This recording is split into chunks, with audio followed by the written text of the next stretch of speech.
Okay, Ismail, I think you need to unmute your mic, but I think accidentally you was pressed to mute. Boris.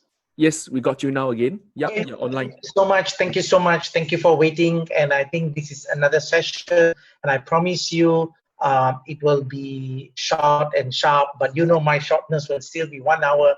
And you know, this is the whole 5-part series. And I want to make it very light-hearted today, simply because what am I building through the 5-part series here is eventually next week will be a little bit more heavy. But next week is all about every one of us being able to make $1 million or couple of $1 million, because legacy is about building dollar to dollar. But before we can make the millions of dollars, I think that certain things must be right, the leadership, and that's what we focused. Okay, what am I going to do here is this. I also know there are many new friends have joined on part 3. And as well as for those of you who have been following me for week 1, week 2, and this is week 3, let me just quickly recollect our earlier topics that we did talk about. Okay, let me see. Stop share. What? Okay, screen. I am not able to. Okay, good. Fine. Yeah, if you remember this, this was a recap on part 1. I think we just talked, and I'm not going to take much time. I'm just going to take less than a minute. On the first week, we talked about leadership myth being not truth, and we said leaders need not be charismatic, leaders not necessarily play it safe, and leaders not necessarily are all very people who are with so much of fun. Yeah, but having said all, if those of you have heard this and seen, all I'm trying to say here is this, and myth 5, visionary leaders make their best move by brilliant and complex planning. This is a myth, which means what am I trying to say is all the listeners out right now, and for those of you who are following me for week 1 and week 2 and now week 3, I'm just reinforcing it, that all of us are leaders. These are just me. Each and every one of us in our own strength can be a strong leader. Yes. The other part that even in the part 1 that we've talked about here is this: behavioral theories assume that great leaders are made and not born. And that's what today, why am I bringing my own story, my early growth days, is simply to highlight that I'm one person who was made. I was not born as a leader. Yep. So that's again very important that we have already nailed these things during our part 1. Then we went last week and we spent a fair bit of time in our part 2 talking about traits. Every singular leader, have gotten a strong traits, and these are something like a bit of a core values. People do not trade these. I mean, when I TRADE, their traits, because they lead by their principles. And some of the strong traits of good leaders are they lead by examples, empathy, accountability, decision-making. Leaders always have to make decisions. You will come to a crossroad. When I share my story, you will say that I'm always put in a position to make decisions you like or you don't like. Resilience, the ability to bounce back, whatever challenges. Nobody can make us sad. Nobody can take what we deserve. Okay, selflessness, humility, integrity. Okay, fine. So you know that I'm going very fast on those first few slides because this is purely a recap. I do not want to bore, especially for those people who have been following me, but for those people who have logged in for the first time, who missed the first session 1.5 hour, and the second session another 1.5 hour. These are all some of the things that we talk about. And finally, and this is something, thank you so much. Last week, many people sent me this slide and say that at the end of the day, one of the biggest takeaway that I had was this particular slide. And Mr. Ismail really appreciate that you put it in a very simple triangular form to make people understand. What was the actual conclusion that we had as the end of the part 2 was that leaders are unconditional. That means we will have to give, and give. But yes, when I say give, not that we go naked and make a fool of ourselves, but we are not conditional. So basically from this very simple triangle, what you could see here is this. If you look at the work effort, where I'm just showing work effort, and an average leader versus a good leader or an outstanding leader. All of us, every single one of us, we want to move up the ladder to be an outstanding leader, because outstanding leaders are well compensated. Yes, but in order to climb that ladder, whatever we do, if you look at it, one of the key words here is where they work at ease. We do things most of the time unconditional. Okay, and then those people who struggle, works very hard, very stressed, let's drive, don't trust people, feel sacrificed, not happy, mostly conditional. Conditional means whatever we do, we expect things in return. Yep, we will not do it wholeheartedly, 100%. Yeah, you work hard, but what is there for me? Will I be taken care of? Will I be rewarded? So this, I want everyone who's listening, let us get out of being an average leader to be an outstanding leader. Because when we are an average leader, we work so hard and with all the stress, we get very little money. We are compensated not much, and we can't live our life comfortable and do take care of our loved ones. So these are the 4 slides that I wanted to talk about, my part 1 and part 2. Now let's come to today's topic, and today's topic was all about leaders are source of light. And what do I mean by leaders are source of light? Wow, this sounds like enlightenment. Okay, I mean, regardless of all faith that we come from, or even if you're free thinkers, I respect. Okay, because we are not here talking about religion. But if you look at it, and one of the topics that today we want to impress upon, and I want each and every one of us to discover that we all have a source of light. It doesn't matter the color. It doesn't matter whether I look darker toned skin or someone is fairer. It really doesn't matter. But what is it that he has? Can you just imagine when you visualize whether he's the world #1 leader of the largest democracy? I don't know, if you say largest democracy, people say it's India, but even the most powerful nation, if you call it the United States of America, the president of United States of America is Donald Trump. He won the election. Obviously, though there are people who don't like him, there are many people who like him, but whoever who voted for him, they saw something in him. So leaders are people who are able to sway people, and they do have a light. I mean, light means the intensity to influence people. People want to hear you. People want to listen to you when you talk, when you give instruction, when you command, when you get this job done. And what is it? The light of intensity that we have. This is something that I just want to highlight, and we are going to talk about this light. Because you know why? Hi, my friends, and for those of you who are in the younger age who are listening, and I'm quite certain there are more than 1,000 of you who are listening right now, and I know some of you are teenagers, because I did encourage your parents to say, invite your teenage children to also listen to these things. Because let me tell you something. If you want to be a very powerful leader, and if you want to achieve a lot more things in life, then you will have to make sure that the light intensity in you is growing. There's a glow within you. That's important. Let me just go on and let me highlight some other thing. Okay, if anybody is not hearing me clearly, if I'm talking softly, please give me signals, because while I'm talking, I'm getting some text to give him, but I don't understand the meaning of the text. And I'm just talking to the camera myself, and I do not want to waste another 45 or 50 minutes of the time that I'm get distracted. You know, men can only do one thing right. Do you know that? Hi, every one of you who are listening. It is the way that God has created us. God has created men being very task-focus oriented, while women, by God's creation, are able to do multitasking. That's why women are amazing in their ability to handle many things at the same time. Okay, fine. Let me just move on into this. Okay, so I say that we are all created by the Almighty as a source of light to make a difference in our lives and all others who come into contact with us. Put it this way. It is our duty to bring joy. And the day we were born, we are all born as an angel to this world.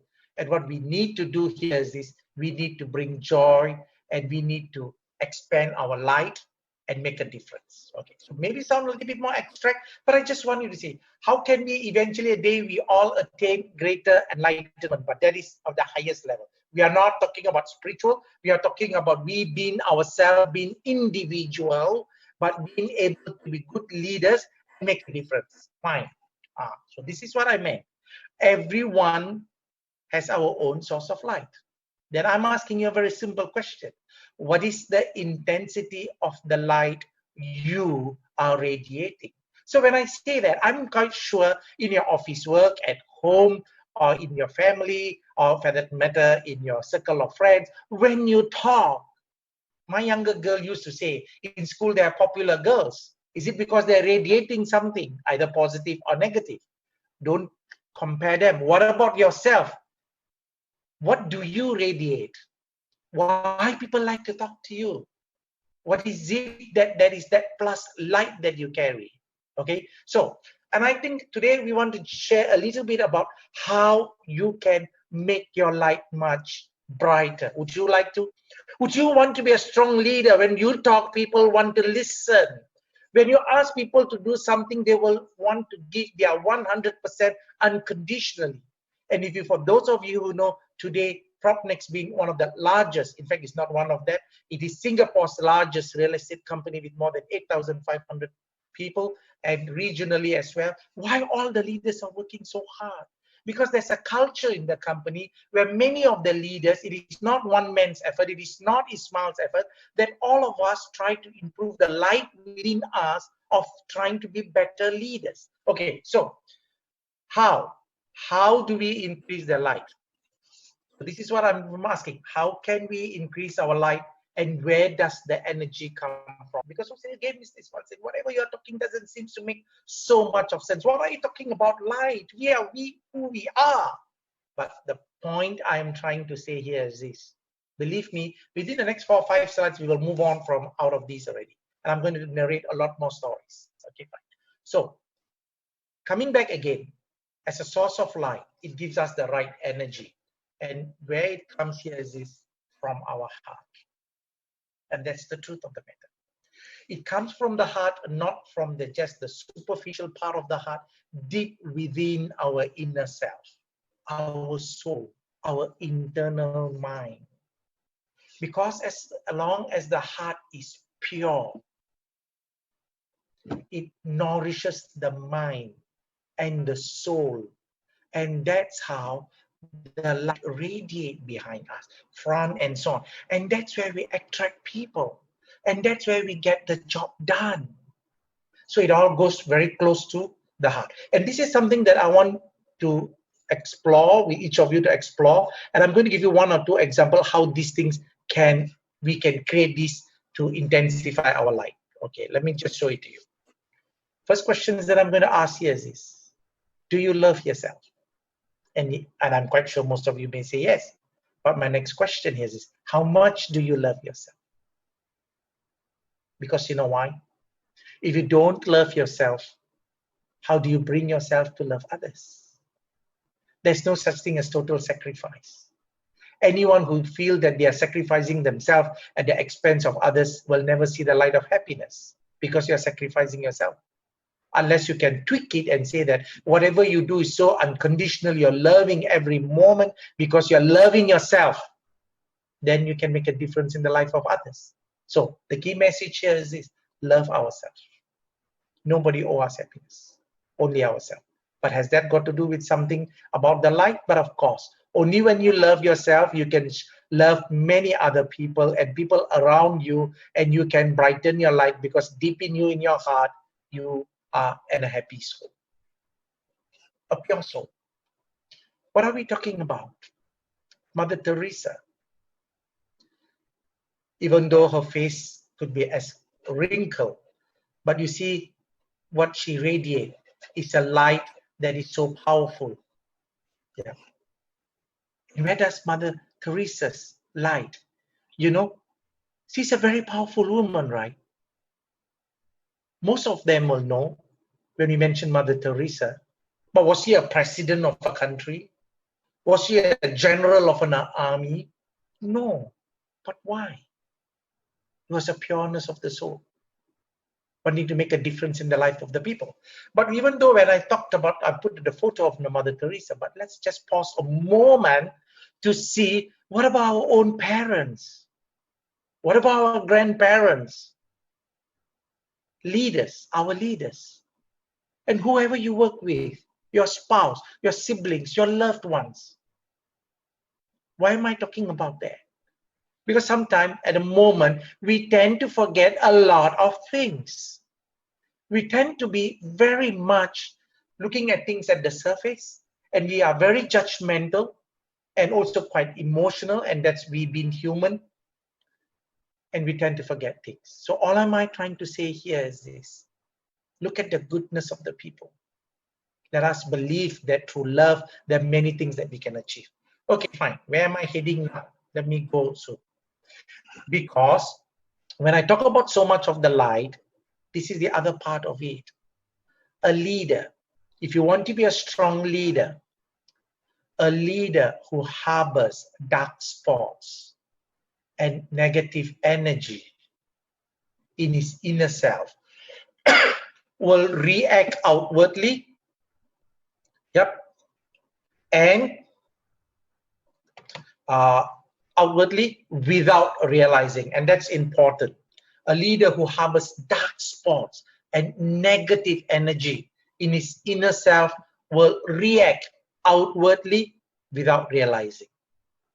And then that's where you will lose the intensity, because of your anger, because of the dark spot. And that dark spot could have been an incident. It could be something between you and your friend, between you and your sibling, between you and your family members, your parents, your managers, whoever you work with, whoever you come into contact, because you carry so much of anger, unhappiness, and that one anger with someone, some incident, it is implanted in you, in your heart. Your heart is supposed to be so pure red and pink, and then there's a dark spot.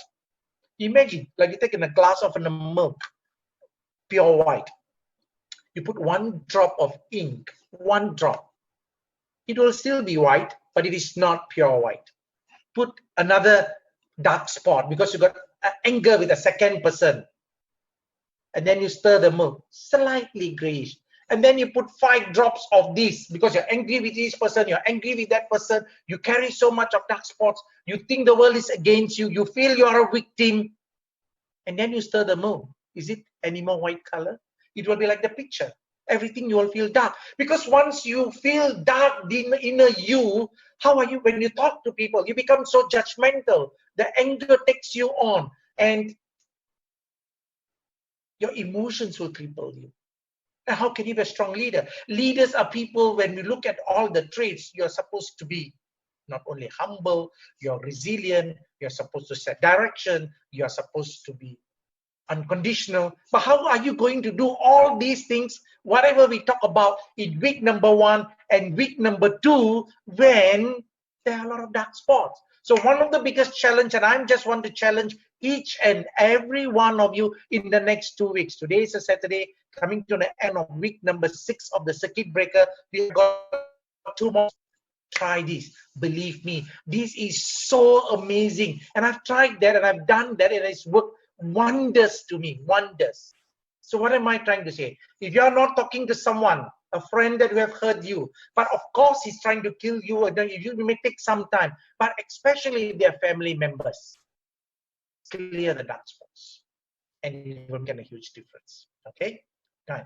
So what am I trying to say? One of my last slides before I go into my story here will be, by harboring negative energy and thoughts, a leader will lose his intensity of his life and eventually the power as leader. Okay, fine. So we started this part 3 simply by saying that leaders are people who carry a light. Obviously, we are not talking about light as per se that it is you can see, but it radiates, and the light comes from your heart and how the way you talk to people, how you treat people. It have to be so sincere, and because of that. But the more you have harbor all the negative energy, you'll become like this silhouetted face.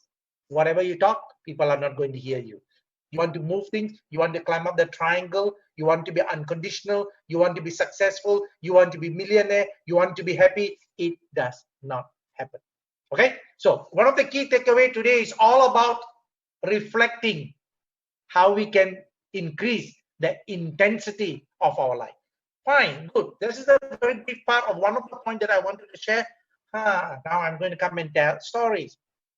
All the younger ones who are listening, and all my partners, all my friends who have logged in, and more than 1,000 of you who are hearing me, are probably even close to 2,000 of you with all your family members included. All I want to say here is this. You look at it on the left. I'm so blessed. I'm so blessed is simply because when I was born, my mom and dad chose to give me the name Smile. You know, I never stopped since. Now I had surely I have all my obstacles and difficult moments, but I always feel the Almighty loved me so much, that He's given me so much. There was, I think, I'm probably 2 years or maybe 1 over year in a public housing at Cantonment. Now is, if I remember correctly, what I understand from my grandparents, that was the place right now, Duxton, Pinnacle at Duxton. Previously was HDB Flats, Cantonment Road. That's where my grandparents stay. I'm just outside the HDB house over at the other side.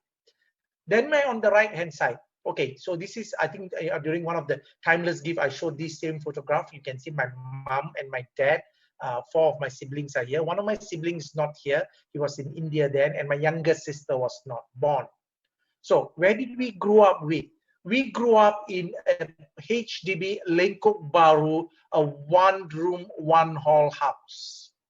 Okay, so 5 brothers eventually, as we grew up, just stayed in the living hall, and my mom and dad, my dad is really someone who worked so very hard.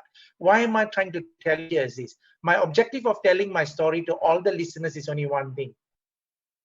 Whoever you are, you can be a strong leader. Whoever you are, you can make a difference in the life of others, because that's our role, is to make a difference to the people who come into contact. So this is where I grew up together as in a family. I must say it's in a happy environment.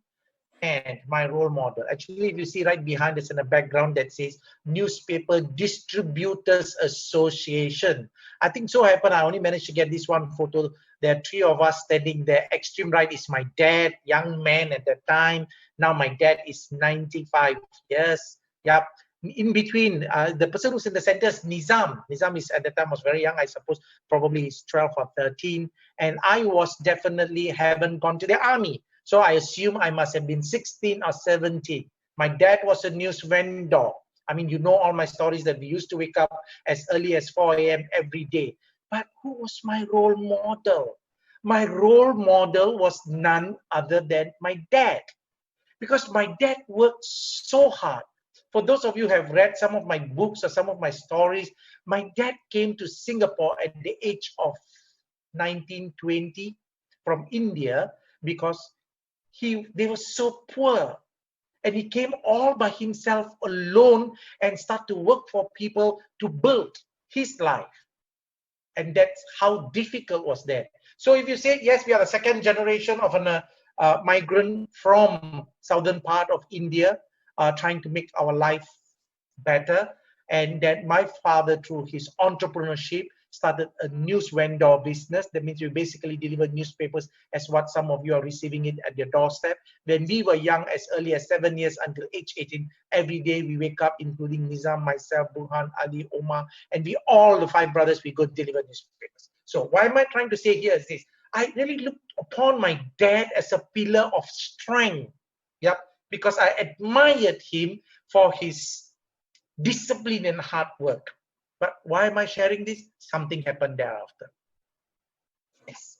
When I was enlisted into the army, for those of you who know, and I must say, I did well for my school, but not really that so good. And for those of you who are listening, because I also want to impress upon, education is important. But having said that, when I was enlisted in the army, I only had O levels. The picture on the left, this was very recently. Pioneer just did a video and I wrote an article last month. If you go to Pioneer Facebook, you would see circle in blue, that is Recruit Ismail. golf company, ITD, Sembawang Terror Camp. Okay. And on the right, after my 3 months, I came in as the best trainee, best recruit in my platoon. And then I went to Safinkos. What is Safinkos? It is subsequently was named as section leader, SISL, where people become non-commissioned officers. Okay, what is my message here, my friends? Because I only had O levels, I could not go to officer cadet school. So when I was enlisted into the BMT, I was put into a company, golf company, and all my buddies and all of us were O-level students. And why did I never study up to my A-level? I messed up my second language. So I wasn't, I was worked so hard, I studied, but though for my O-level, my five credits, I got 2 distinctions for my geography and my biology. For my second language, I messed it up and I got an E8. Those days, the requirement to go to college is minimum D7. And that's why I couldn't go to college. So I thought I messed up my life. I helped my dad in his business. And I went to the army as a happy boy. But in the army, the message I'm trying to say here is, whatever you do, you must do it happily. So in the army, I was so fit. Because why I was fit, every day, wake up 4 o'clock, deliver newspaper. I can run, and I run cross-country race. I represented my school. So army was a breeze for me. Even when the corporal say, "Recruit Ismail, why are you smiling? Knock it down." I will do 20 push-up and I look at him. "Yes, corporal, my name is Ismail. That's why I smile." He said, "You're trying to be funny. Knock it down." I still do that. So basically, I take my life as happy as I go. Okay. So why I wanted to highlight here is this. There's something that I want to mention. What has this person got to do in my life? At that time, his name was, at that time he was a captain, and subsequently I'm quite sure he got his promotion to major, and he went up the ladder before he left the armed forces. So this man, Captain Ling Chai Seng, changed my life at a very young age, the course of the path. And today I'm just showing and expressing my gratitude.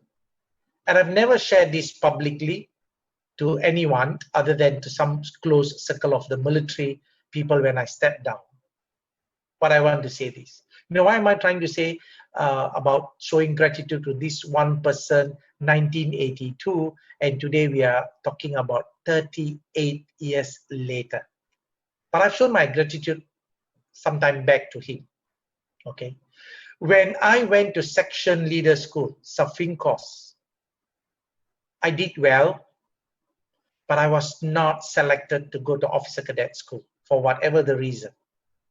So after the 3 months, I got a 3 days break for every one of us before we are posted, and I'm supposed to become a military police. I was so happy. I'm going to ride the motorcycle. I'm going to catch all the people. I'm going to be a military police.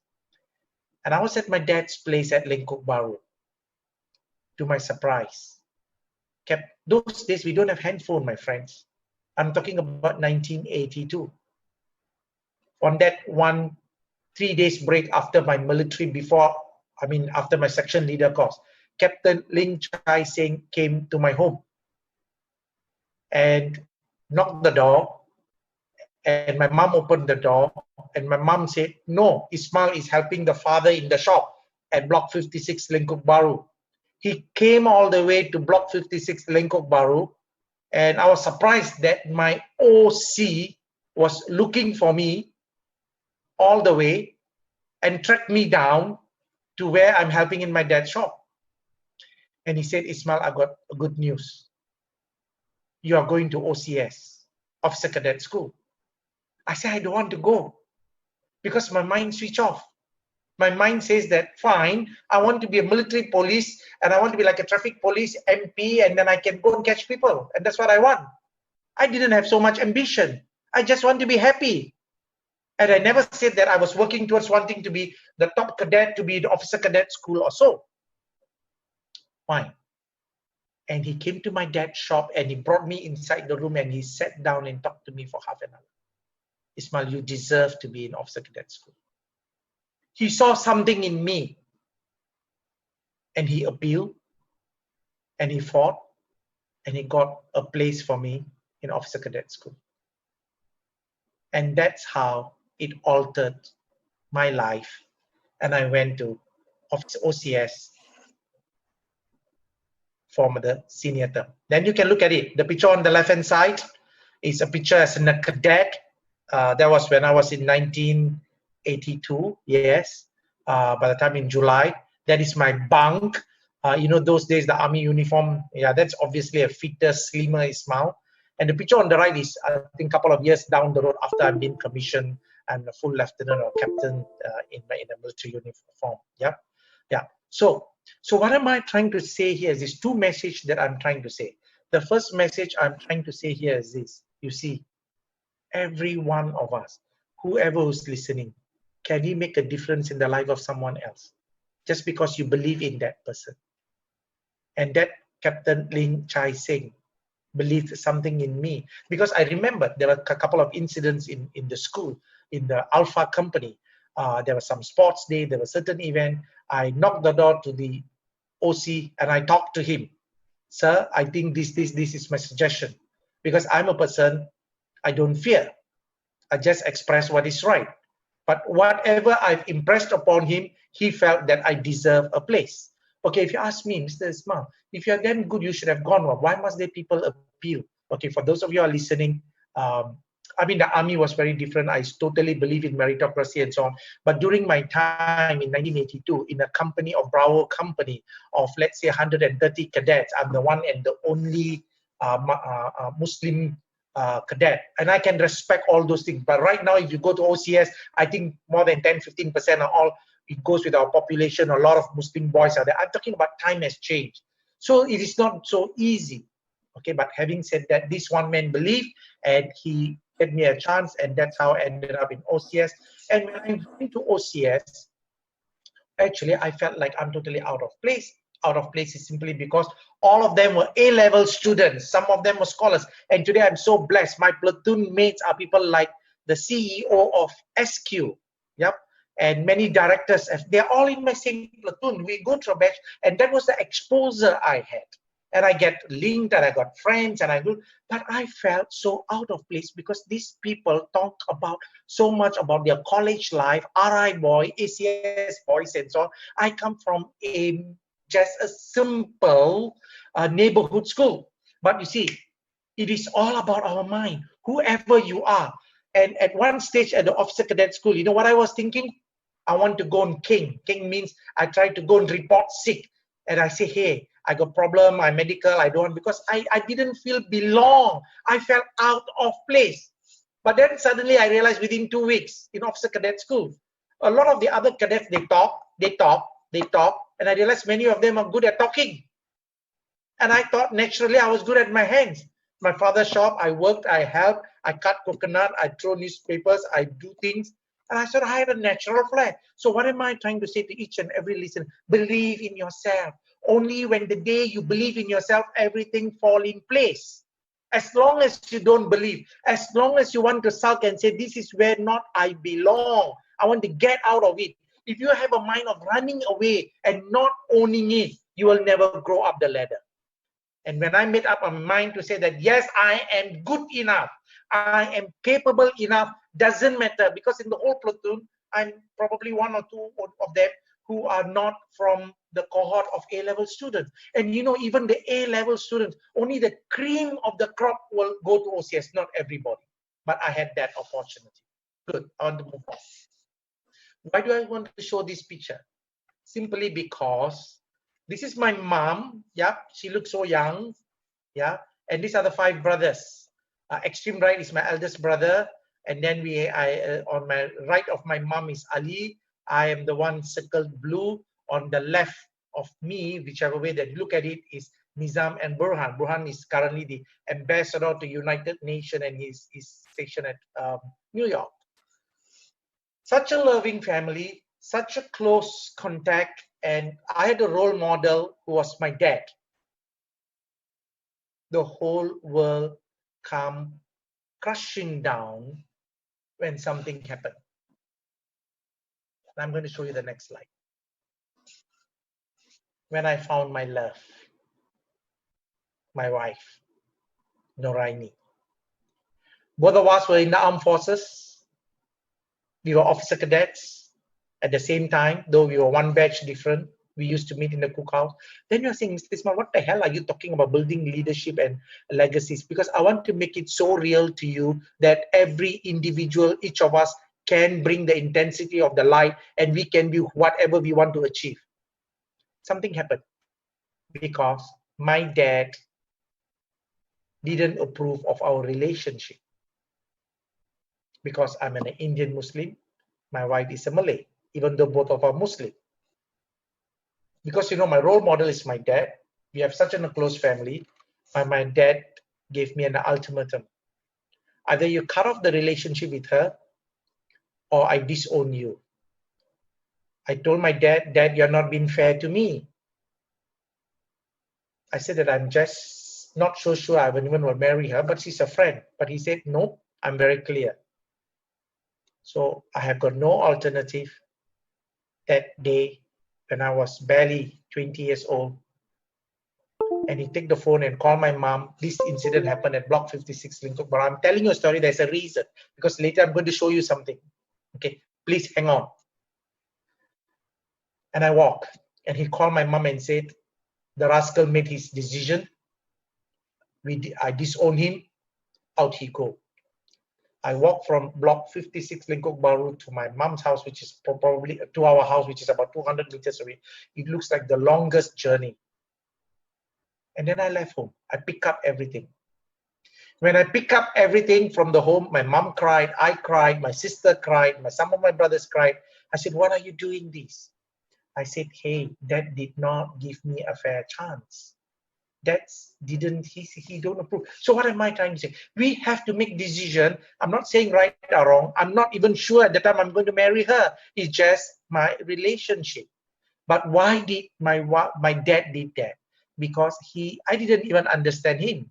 Because he had given his word to one of his friend that I will marry his friend's daughter.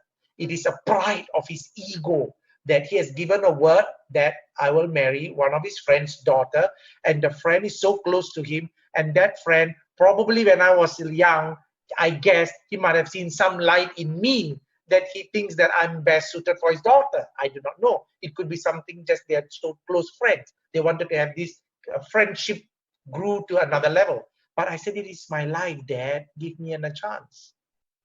So I left home. I stayed in the army camp for a couple of years.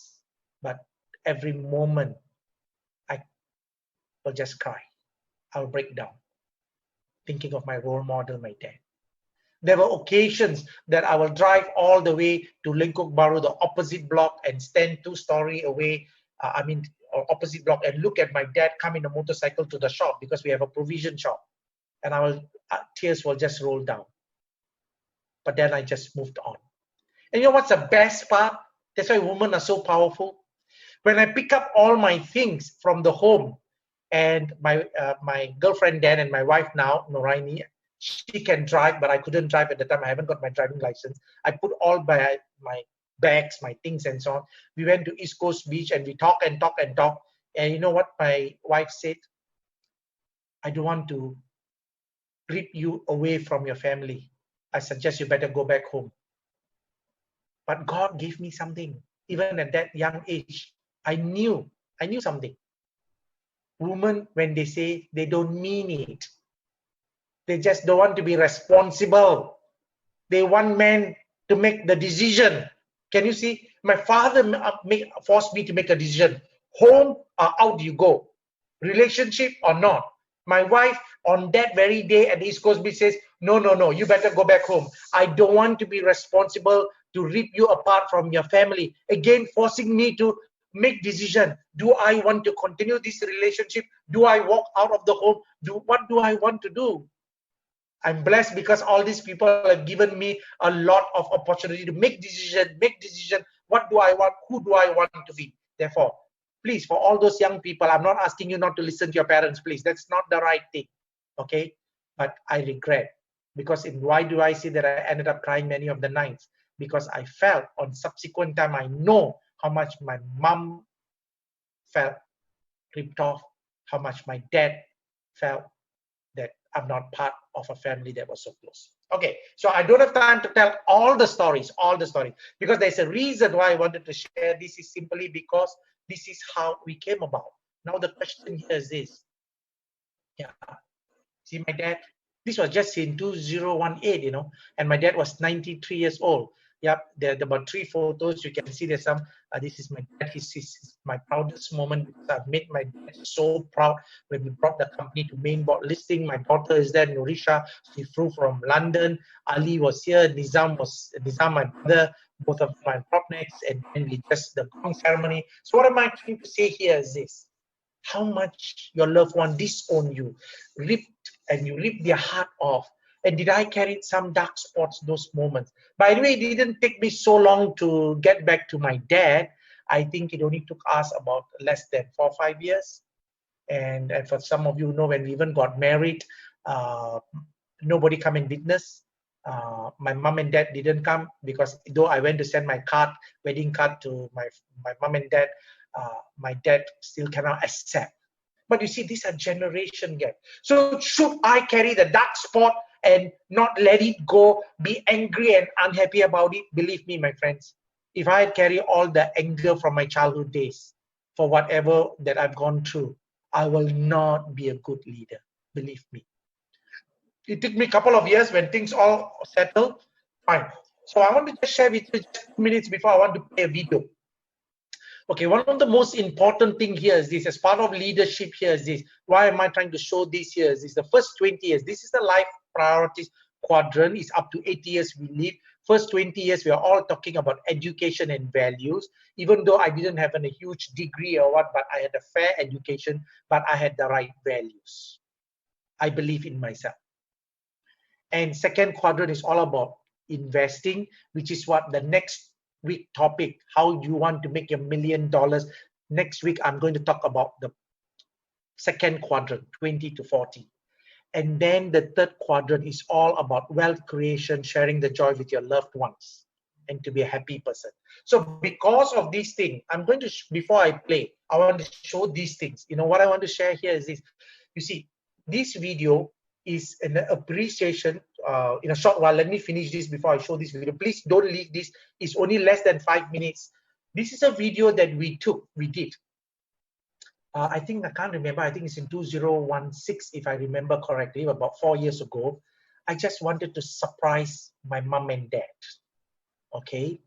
I just wanted to show gratitude for what they have done for all of us.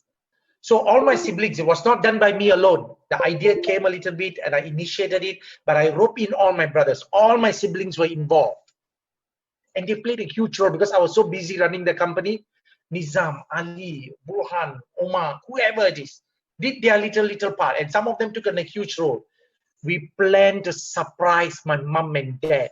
And not only my brothers, their brothers' children, somewhere from Dubai, somewhere from Australia, from New York, from all parts of the world. We decided to congregate at my father's birthplace in India. And we have a home there. So 6 months of in complete stealth operation, we organized, we renovated, and we did this surprise where everybody from Australia, Dubai, and Singapore all went to India 1-2 days before. Then I and my family went with my mom and dad, said, Dad, we are going to India. And we planned this. And to his surprise, we stopped the vehicle where we were traveling from the airport. When we reached the village junction, you will see the video when it starts, the minibus will stop at the junction.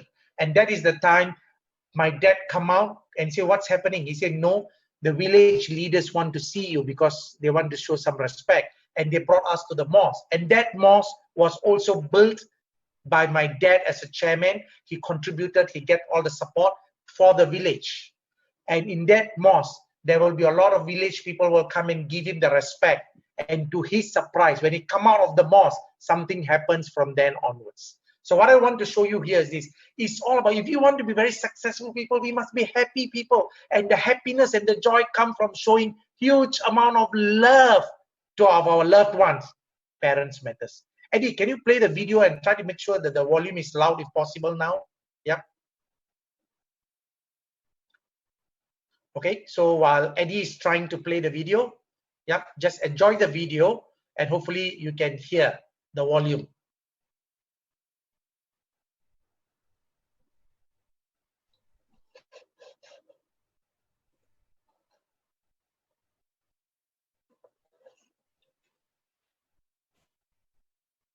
Give me 1 minute, I'm starting the video. Okay, so while Eddie can just play, no worries, I'll still talk.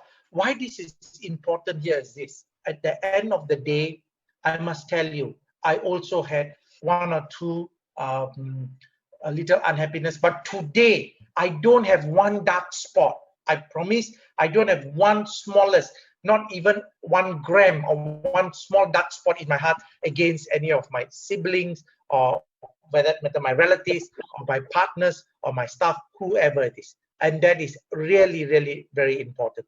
Only when we have a very much more and a happier person, a lot more things can achieve. Yep. So okay, so looks like there may be some technical problem, but even if the video is not being able to play, we will just continue because I've got a couple more slides to highlight. Okay, let's see.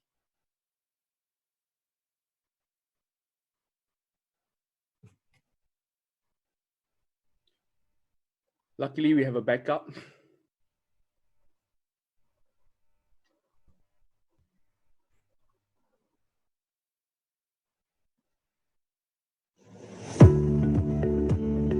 Increase the volume to the maximum.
Family protect each other.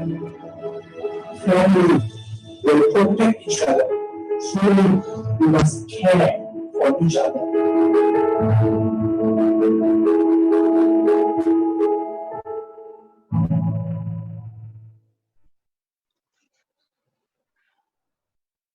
Okay, I'm sorry. Yeah, let's continue. I think, should I go back to my share screen? Eddie, let me see.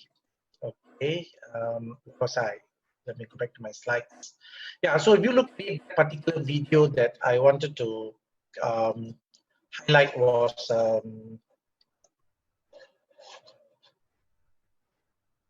okay, Eddie, are you out of your screen, please?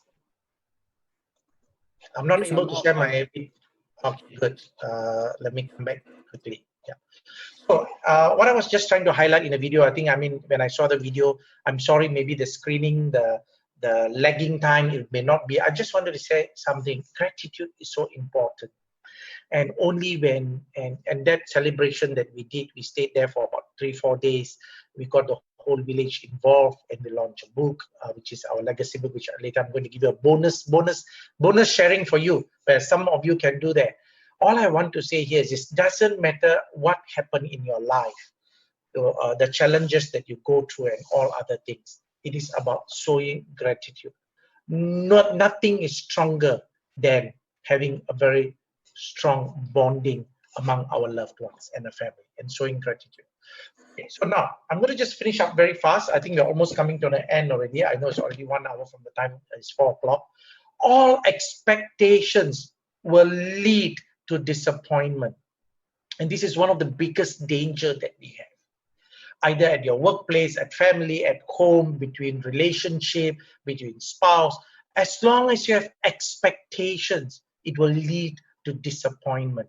Then you're saying, hey, Mr. Ismail, are you saying that as a CEO, you got no expectation on your people? As a father, you got no expectations on your children? As a husband, you got no expectation? As a friend, you got no expectation? I think I also know every time I expect, you'll be disappointed. So I just say that give love, give it unconditional. Yeah. Let us be guided by the Almighty. Surrender ourselves without expectations. It will be a better place and you will be a happier person. Okay. Only by forgiving others, even though how hurt I am, and by letting go, I can give love to others. So leaders are all about giving love. Leaders are all about making a difference in the life of people. Leaders are all about being able to add value. Okay. So this is the bonus sharing that I want to do, simply because unfortunately, if I had the time, I should have talked to you at the start of the circuit breaker. Because I want to share this here is this, and I must say that this one my wife did a huge amount of work, because without her, I think I would not have compiled. It took us more than a year to compile this book. And this is the book that I'm talking about, and I'm just sharing this here because, and this was a book that was launched in India when my dad was signing and my mom was signing, and I only did about very few, 20 copies only we made, because this was not meant for sale. It is about sharing it with our loved one, because one of the key things, as I mentioned here and as written here, is this: many people associate the word legacy with wealth, but the truth is a legacy has little to do with money, believe me. Instead, the focus is on our values and how we can impart them to the future generations. This book was published in 2016. Why am I sharing here? This in the next 2 weeks, if you may have some time, this is the book that, as I said, got 270 pages. We compiled all our family history story, and there are a lot of writings as well. I mean, what do you want the family? What are the values that you carry? What do you want your children to remember? And if you remember this year, I wrote here as love makes understand greatness. So as to make sure that we can pass on.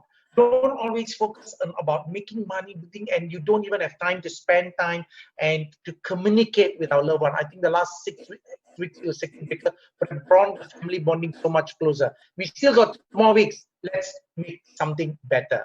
Okay. Yeah, like you see, like in this book, we gathered a lot of information. Circle is my mom. Yep. You see, what will happen after me? I want this. We're trying to make this book in hard copy and as well as in digital. Want to hand over to my children. Want to teach them the right core values, and hopefully they can bring it through to their generation. And we have tracked these last 200 years from where I am, my mom and dad. Where were they? Back in India, we went back to understand a little bit of these things. Is it really important for some of you to go back? Doesn't matter. You really don't.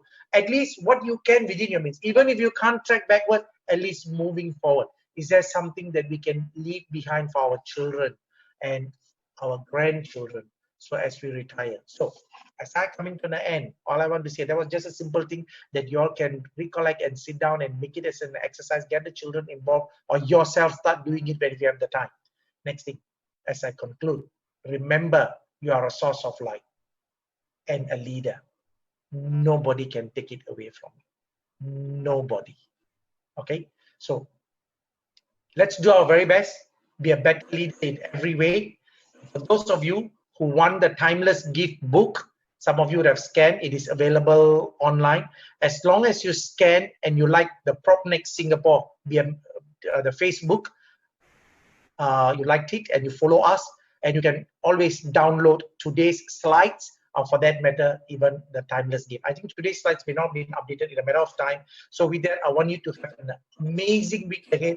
Next week, we are going to share again 1 more hour, but this time is all about building your wealth. What is it takes? Because in my thing, building a legacy is also about creating the right foundations, and how do you make a difference in time to come for yourself as you retire in your 2nd quadrant, 3rd quadrant, and eventually the 4th quadrant. Wishing each and every one of you an amazing weekend. May the Almighty guide all of us to greater happiness, kindness, and to the path of unconditional love as we love everyone. God bless. Bye. Eddie, is there anything I need to pass on to you? Unless you want to have 1 or 2 questions, I can take. Yeah, I think there's a few questions that yes, Eddie. There's a few questions that's addressed to you. I think we can take it because it's quite interesting because you share your journey. So someone was asking is that actually at which point of your life did your thinking connect that you decide to work extremely hard and make a difference? I think maybe I don't think I wanted to work like extremely hard at which stage of my life. All I wanted to do here is this: if you look at it from the early age, from the time when I went into the army, I've never planned. I never felt. I wasn't ambitious, as you said. Even when Captain Ling Chai Sing came to say, "You want to go to OCS of secondary school?" I said, "I don't want to go. I just want to be a happy person." To me, all I knew is one thing: I believe in myself, and I say that whatever I do, I must give my best. As long as I've given my best, I accept. Even if I don't achieve what I'm supposed to achieve, it's okay. So it has been probably from young, and half of it, I think, mainly grounded by my dad. I think this is carried by most of my siblings, values, because that's why I focus so much on values, discipline, values, and therefore working hard came naturally because we were poor. So we were not rich. So I want to be rich. So I want to do it right. And along the way, I love people, and God guided me. Almighty guided me.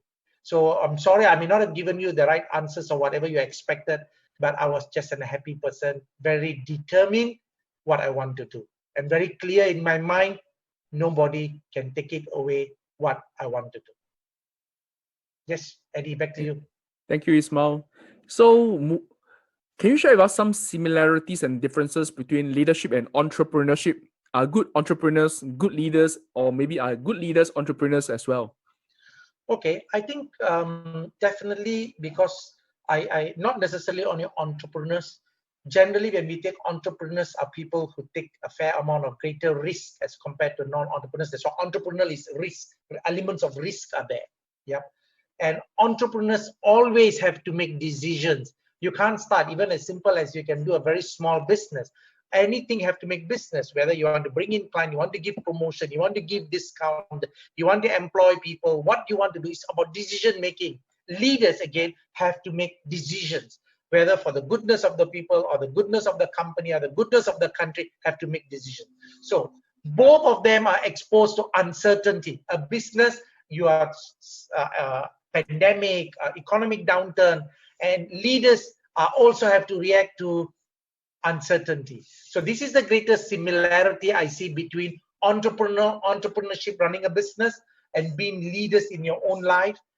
Therefore, one of the key things here is this: a good leader and a good entrepreneur are people who are resilient and, looking at all the various traits, are able to bounce back, and always surrounded by positive people, people who always believe in themselves, and people who make the decision, right or wrong, guided by whatever information he had. He dared to make a decision to get out of a difficult situation with a positive mindset. It is all about positive mindset. That's the way I look at it, the similarity, Eddie. Thank you, Ismail, for sharing this with us. I think we are quite good. They enjoyed the story very much. I think there was one private text to me, is that next time when you show such video, you need to tell them to prepare tissue paper. Say again, what? They say the next time we show such video, we need to prompt them to prepare tissue paper. No, to tell you the very honest truth, when the video was played, because I've not seen the video for some time, honestly, it also evoked emotions in me, because these were memories that really very close to me, and I'm so blessed that my mom and dad are still around. And I think and some of us are not as lucky as I am, it really doesn't matter. Let's make a difference in everybody. But you see, why I have to do all these things every day? And because so many people have done that for me. If that Captain Ling Chai Seng have not made a difference, I may have been a different life. If my wife have not come into my life, it may have been a different life. If my children who has not been there to me to give that happiness, it may be a different life. If my partners, if my leaders, my sales, so many people have made a difference in my life. So it is only right that I make a difference by giving back unconditionally. That's all I wanted to do. Thanks, Eddie. Thank you. I think we learned a lot today. I myself learned a lot as well. Same thing. I didn't know that you're also from Sembawang Terror Camp. But however, when you're in BMT, I'm only 1 year old. Okay, I think we are good. We can wrap up for today. We want to urge everyone to stay tuned for episode 4 next Saturday. It's going to be the closing last 2 episodes, and it's going to be more exciting than ever. And it's going into the next quadrant. Anything that you want to say to wrap up today? No, I think please get more people to hear, because after all, I don't think, if it is not for this pandemic, I've never in my 30 over years or my 50 over years of my life, or 30 years over, ever since I'm an adult, share all these things. Some are personal, but this circuit breaker made me felt that, hey, unconditional should spread to people who are even people whom I have not known. So I think it would be better if you can get more people, your loved one, to join in, because next week, if you realize how I built this, first week was all about understanding about the myth. Second week is all about traits. Third week, a little bit more deeper about saying that each and every one of us can make a difference, because it is all about showing gratitude. Next week, I'm going to talk about building your own legacy, and eventually how we can become strong leaders. So just get more people to come. I hope to see you all next week at 3 o'clock, same time. All the best. Have an amazing weekend. Love you all. Bye. Thank you, Ismail. Thank you, everyone. So for people that missed the last few sessions, you can ask the video from our PropNex salesperson, or we'll upload to YouTube as well. For the book itself, you can get it from anyone of PropNex salesperson in case you missed the QR code. Okay, we see you next week. Thank you very much, and enjoy your Saturday afternoon. Thank you, everyone.